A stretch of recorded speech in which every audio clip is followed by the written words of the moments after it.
Welcome back to my channel. ನನ್ನ ಸ್ನೇಹಿತರೆ, ನಿನ್ನೆ ಒಂದು ವಿಡಿಯೋ ಹಾಕಿದ್ದೆ, ಅದನ್ನು ನೋಡಿದರೆ ನಾನು ಊರಿಂದ ಹೋಗಿ ಸೀಗೆ ಸೊಪ್ಪನ್ನ ಕಿತ್ಕೊಂಡು ಬಂದಿದ್ದು. ನಾನು ಆಲ್ರೆಡಿ ಇದರಲ್ಲಿ ಏನು ಉಪ್ಸಾರು ಮಾಡಿ ಹಾಕಿದ್ದೀನಿ. ಇವತ್ತು ಬಸ್ಸಾರು ಮಾಡೋದನ್ನು ತೋರಿಸ್ತೀನಿ.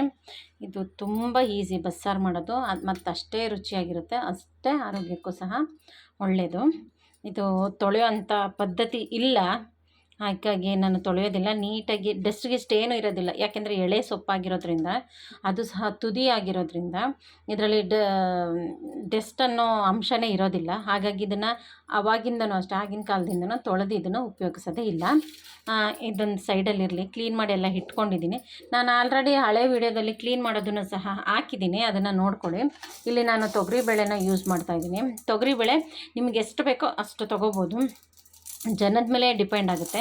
ನಾನಿಲ್ಲಿ ಒಂದು ಕಾಫಿ ಲೋಟದಲ್ಲಿ ಒಂದು ಅರ್ಧದಿಂದ ಮುಕ್ಕಾಲು ಲೋಟದಷ್ಟು ಬೇಳೆ ತೊಗೊಂಡಿದ್ದೀನಿ. ಒಂದು 4 ಜನಕ್ಕೆ ಆಗುತ್ತೆ ಇದು. ಫಸ್ಟ್ ಏನು ಮಾಡೋಣ ಅಂದರೆ, ನೀಟಾಗಿ ಬೇಳೆನ ತೊಳೆದ್ಬಿಟ್ಟು ಬೇಯಲಿಕ್ಕೆ ಇಟ್ಕೊಳ್ಳೋಣ. ಈ ಸೊಪ್ಪು ತುಂಬಾ ಸ್ಪೆಷಲ್ಲು. ಹೇಗೆ ಅಂದರೆ, ಇದು ಸಿಂಕ್ ಆಗಲ್ಲ.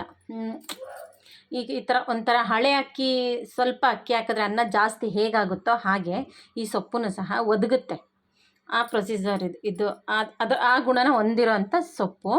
ಹಾಗಾಗಿ ಇವಾಗ ಫಸ್ಟು ಬೇಳೆ ತೊಳೆದು ಬೇಯಲಿಕ್ಕೆ ಇಟ್ಕೊಳ್ಳುವ. ನೋಡಿ ಸ್ನೇಹಿತರೆ, ಆಲ್ರೆಡಿ ಎಷ್ಟು ಪರ್ಸೆಂಟ್ ಬೆಂದಿದೆ ಅಂದರೆ, ಒಂದು 1/4% ಬೇಳೆ ಬೆಂದಿದೆ ಕಣ್ರಿ.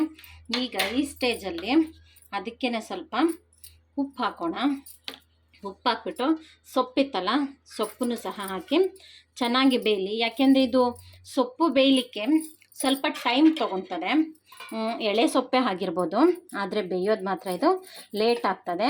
ಇದು ಬೇಯೋದ್ರೊಳಗೆ ನಾವು ಸಾಂಬಾರಿಗೆ ಮಸಾಲೆ ಎಲ್ಲ ರೆಡಿ ಮಾಡ್ಕೊಳ್ಳುವ.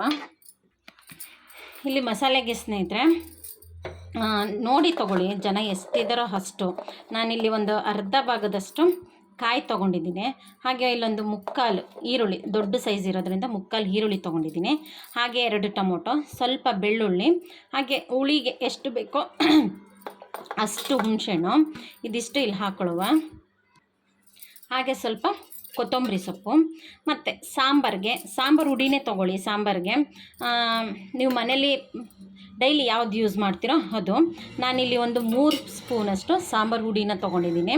ಈಗ ಇದಕ್ಕೆ ನೀರು ಹಾಕಿ ರುಬ್ಕೊಳ್ಳುವ, ಇನ್ನೇನು ಇಲ್ಲ, ಇಷ್ಟೇ. ನೋಡಿ ಸ್ನೇಹಿತರೆ, ಸೊಪ್ಪೀಗ ನೀಟಾಗಿ ಚೆನ್ನಾಗಿ ಬೆಂದಿದೆ ಕಣ್ರಿ. ನೀವು ಬೇಳೆನ ನೋಡ್ಬೋದು, ಬೇಳೆ ಹೇಗೆ ಹರಳ್ಕೊಂಡು ಬೆಂದಿದೆಯೋ ಹಾಗೆ ಸೊಪ್ಪು ಸಹ ಬೆಂದಿರುತ್ತೆ. ಈಗ ಇದನ್ನು ಸೋರ್ಲು ಹಾಕ್ಕೊಳ್ಳೋಣ. ನೋಡಿ ಸ್ನೇಹಿತರೆ, ಸಾಂಬಾರಿಗೆ ಅಂತ ಒಂದು ತಪ್ಪಲೆ ತೊಗೊಂಡು ಆ ತಪ್ಪಲೆಗೆ ಒಂದು 2 ಸ್ಪೂನಷ್ಟು ಎಣ್ಣೆ ಹಾಕಿದ್ದೀನಿ.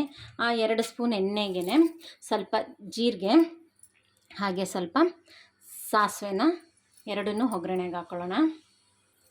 ಈಗ ಸಾಸಿವೆ ಜೀರಿಗೆಲ್ಲ ಚಿಟಪಟ ಅಂತಿದ್ದಂಗೆ ಒಂದು ಅರ್ಧ, ಜಾಸ್ತಿ ಬೇಡ, ಅರ್ಧ ಸಾಕು, ಅರ್ಧ ಹೆಚ್ಚಿರೋ ಈರುಳ್ಳಿ ಸ್ವಲ್ಪ ಲೈಟಾಗಿ ಫ್ರೈ ಮಾಡ್ಕೊಳ್ಳೋಣ. ಹಾಗೆ ಒಗ್ಗರಣೆ ಫ್ರೈ ಆಗ್ತಾ ಇದ್ದಂಗೆ ಇಲ್ಲಿ ನಾವು ರುಬ್ಬಿಟ್ಕೊಂಡಿದ್ವಲ್ಲ ಸ್ನೇಹಿತರೆ ಮಸಾಲೆ, ಆ ಮಸಾಲೆನ ಹಾಕ್ಕೊಳ್ಳೋಣ.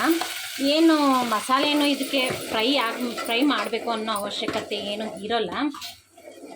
ಹಾಗೆ ಬಸ್ತಿಟ್ಕೊಂಡಿದ್ವಲ್ಲ ನೀರು, ಆ ನೀರು ಹಾಕ್ಕೊಳ್ಳಿ ಫಸ್ಟು. ಯಾಕೆಂದರೆ ಸಾಂಬಾರು ಎಷ್ಟು ಗಟ್ಟಿ ತೆಳು ಹೇಗೆ ಬೇಕೋ ಹಾಗೆ ಮಾಡ್ಕೋಬೋದು ನಾವು. ನೋಡಿ ಸ್ನೇಹಿತರೆ, ನಾನು ಇಷ್ಟು ತೆಳುವಾಗಿ ಸಾಂಬಾರನ್ನ ಇಟ್ಟಿದ್ದೇನೆ. ಈಗ ಉಪ್ಪು ಖಾರ ನೋಡಿಕೊಂಡು ಉಪ್ಪೆಲ್ಲ ಹಾಕ್ಕೊಳ್ಳಿ. ಉಪ್ಪು ಸ್ವಲ್ಪ ಬೇಕಾಗಿದೆ, ಹಾಗಾಗಿ ನಾನೀಗ ಸ್ವಲ್ಪ ಉಪ್ಪು ಹಾಕ್ತೇನೆ. ಈಗ ಇದು ಒಂದು ಚೆನ್ನಾಗಿ 1-2 ಕುದಿಲೆ, ಆಮೇಲಿಂದ ನಾವು ಸೊಪ್ಪನ್ನ ಒಗ್ಗರಣೆ ಹಾಕ್ಕೊಳ್ಳೋಣ. ನೋಡಿ ಸ್ನೇಹಿತರೆ, ಇಲ್ಲಿ ಚೆನ್ನಾಗಿ ಸಾಂಬಾರು ಮಳ್ತಾ ಇದೆ ಕಣ್ರಿ, ಕುದೀತಾ ಇದೆ. ಕುದೀಲಿ. ಇನ್ನೊಂದು ಒಲೆ ಮೇಲೆ ನಾನು ಸೊಪ್ಪು ಬೇಯಿಸ್ಕೊಂಡಿದ್ದಲ್ಲ, ಅದೇ ಬಾಣಲಿನೇ ಇಟ್ಕೊಂಡಿದ್ದೀನಿ. ಈಗ ಅದಕ್ಕೂ ಸಹ ಒಂದು 3-4 ಸ್ಪೂನಷ್ಟು ಎಣ್ಣೆ ಹಾಕಿದ್ದೀನಿ. ಎಣ್ಣೆ ಸ್ವಲ್ಪ ಕಾಯಲಿ. ಈಗ ಬಿಸಿಯಾಗಿರೋ ಎಣ್ಣೆಗೆ ಒಣಮೆಣ್ಸಿನ್ಕಾಯಿ, ನಿಮ್ಮ ಖಾರಕ್ಕೆ ಎಷ್ಟು ಬೇಕೋ ಅಷ್ಟು ತೊಗೊಳ್ಳಿ. ಹಾಗೆ ಸಣ್ಣದಾಗಿ ಹೆಚ್ಚಿರೋಂಥ ಈರುಳ್ಳಿ ಸ್ವಲ್ಪ ಬೇಗ ಬೇಯಲಿಕ್ಕೆ ಸ್ವಲ್ಪ ಉಪ್ಪು ಹಾಕ್ಕೊಂಡು ಚೆನ್ನಾಗಿ ಫ್ರೈ ಮಾಡ್ಕೊಳ್ಳೋಣ. ಈರುಳ್ಳಿದೆಲ್ಲ ಹಸಿ ವಾಸನೆ ಹೋಗಬೇಕು. ನೋಡಿ ಸ್ನೇಹಿತರೆ, ಈರುಳ್ಳಿ ಚೆನ್ನಾಗಿ ಫ್ರೈ ಆಗಿದೆ ಕಣ್ರಿ. ಈಗ ನಾವು ಬೇಯಿಸಿಟ್ಕೊಂಡಿದ್ವಲ್ಲ ಆ ಸೊಪ್ಪನ್ನ ತೆಗೆದು ಇದಕ್ಕೆ ಹಾಕೊಳ್ಳೋಣ.